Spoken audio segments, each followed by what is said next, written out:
Hi, boys and girls. It's Miss Gollenstein here. Welcome to today's SEL lesson about conflicting feelings. So today is lesson 7. Now, last week we learned that different people can have different feelings about the same situation. That's called their perspective, and that their feelings about a situation can change. Sometimes we might feel embarrassed by a situation, but after a few days we might think back on it and laugh. Our embarrassment can change into a funny memory. We also learned that empathy is a feeling or understanding of what someone else is feeling. So if my friend is upset that they have to be in quarantine for 14 days, then I could have empathy by feeling upset for her too, or at least letting her know that I understand why she is feeling the way she is. So thinking about others' perspectives helps us to have empathy for them. That means it's important to think about how others might feel about a situation and how it might be different from how you feel.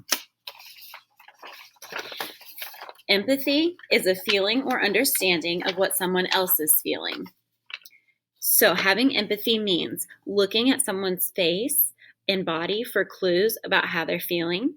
It means asking yourself, what's his point of view? Or how does she feel? How can I help?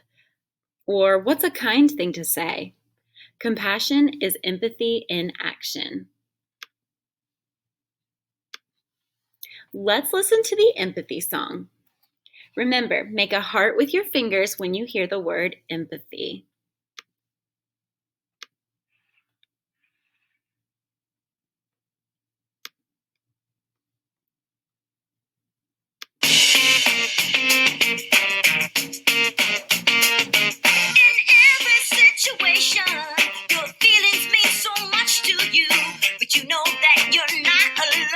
There's other folks with feelings too. So when you get together, try to understand how they might feel. Cause they might have their own ideas with feelings that are just as real. Oh, empathy means feeling what others feel. You felt it too. Happy, sad, angry, glad. You notice it and you understand. Oh, empathy is feeling what others feel. You felt it too. Happy, sad, angry, glad. You notice it and you understand. That's right.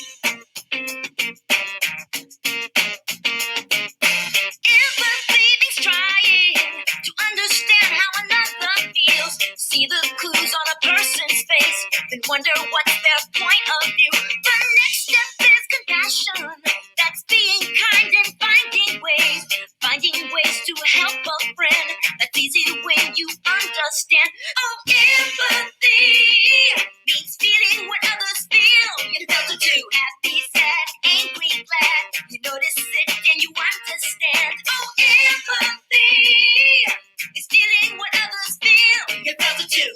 Happy, sad, angry, glad. You notice it and you understand. Oh, empathy means feeling what others feel. You felt it too. Happy, sad, angry, glad. You notice it and you understand. Oh, empathy is feeling what others feel. You felt it too. Happy, sad, angry, glad. You notice it and you understand. That's right.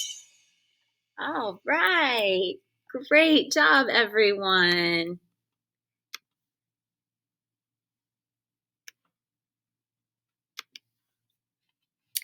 We're going to play a quick brain builder game to help us practice noticing and understanding others' feelings, even if they're different from our own. Understanding how you're similar to and different from others helps you get along better with them and helps you to have empathy for them.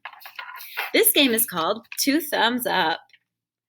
You'll need a partner for this game, so pause the video and go grab a brother, sister, or adult to play along. If there's no partner available, you can be my partner and you can play with me. I'll name an activity, and each person decides if they like doing it. So they'll give a thumbs up if they like it, a thumbs down if not. So I'm going to read 10 activities, and you keep track of how many times you and your partner agreed about the activity. So if you have a thumbs up and they have a thumbs up, that counts as 1 point. Or if you have a thumbs down and they have a thumbs down, you get a point because you agreed. So for example, the first activity is playing soccer. I'm giving a thumbs down because I don't really like it. What about you and your partner? Did you agree? If you agreed, you get a point. Okay, the next activity is writing a story. Show your partner. Digging in dirt. Being alone. Staying up late. Baking cookies. Not the same as eating cookies, but pretty close. Doing puzzles. Petting a cat. Braiding hair. And sorting laundry. How'd you do? Do you have a lot in common with your partner? It's okay if you don't, but it's important to have empathy and understand when someone might have different feelings than you. Also, remember that your feelings about something can change. So from today's game, you found out that different people can have different feelings about a situation. Today, we'll learn how sometimes a person can have two very different feelings about the same situation. This is Eva. She and her classmates are learning about the difference between solids and liquids. The teacher brought in a strange substance called oobleck for them to experiment with. But first, she's offering everyone a chance to touch it. Eva has more than one feeling about touching the oobleck. How do you think she feels? And how can you tell? She might be curious, nervous, or unsure. And we can tell that by looking at her face or her body language. So one feeling might be curious. Why do you think Eva might feel curious? She might feel curious because it's new or it's interesting. She might also be feeling nervous. Why do you think Eva might feel nervous? Eva might feel nervous because it looks gooey, it might feel gross, it might have germs. So the two different feelings about touching the substance means that she has conflicting feelings. So conflicting feelings is when we have two different feelings about the same situation. Think about it. If you felt curious, would you touch the oobleck? Thumbs up or thumbs down? If you felt curious.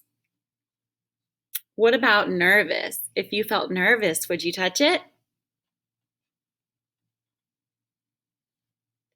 Now show me a thumbs up if it's okay to feel curious and nervous about something. Everyone has conflicting feelings sometimes, but the feelings are making it hard for Eva to decide what she should do. She notices other students who look like they're feeling the same way. What can Eva do to help herself decide whether or not to touch the oobleck? When it's her turn, Eva assertively tells the teacher about her conflicting feelings. The teacher says it's okay to feel both curious and nervous. She reminds everyone that they can choose to touch the oobleck or just watch. Eva decides not to touch it, and other students do too. So let's practice naming and explaining different feelings for the same situation. Here's Nicole. She loves swimming lessons. Today, her class is jumping off the diving board. She doesn't want to jump. How does she feel? And why? How else might she feel? And why? She might feel scared because the diving board is very high, or she might feel embarrassed. Maybe there's other kids around that aren't scared. So her conflicting feelings could be scared and embarrassed. Would you have the same conflicting feelings? I might feel a little nervous and excited. This is Jess. She's been visiting her family and it's time to go home. She wishes she could stay, but can also hardly wait to get home. So how does Jess feel and why? How else might she feel and why? She might feel sad because she has to leave her grandparents. Maybe she doesn't get to see them very often. She might also feel happy that she had a good visit with them. Would you have the same conflicting feelings? Let's look at one more example. This is Kara. She's going to her cousin's party. She loves parties, but she won't know any of her cousin's friends. How does she feel and why? How else might she feel and why?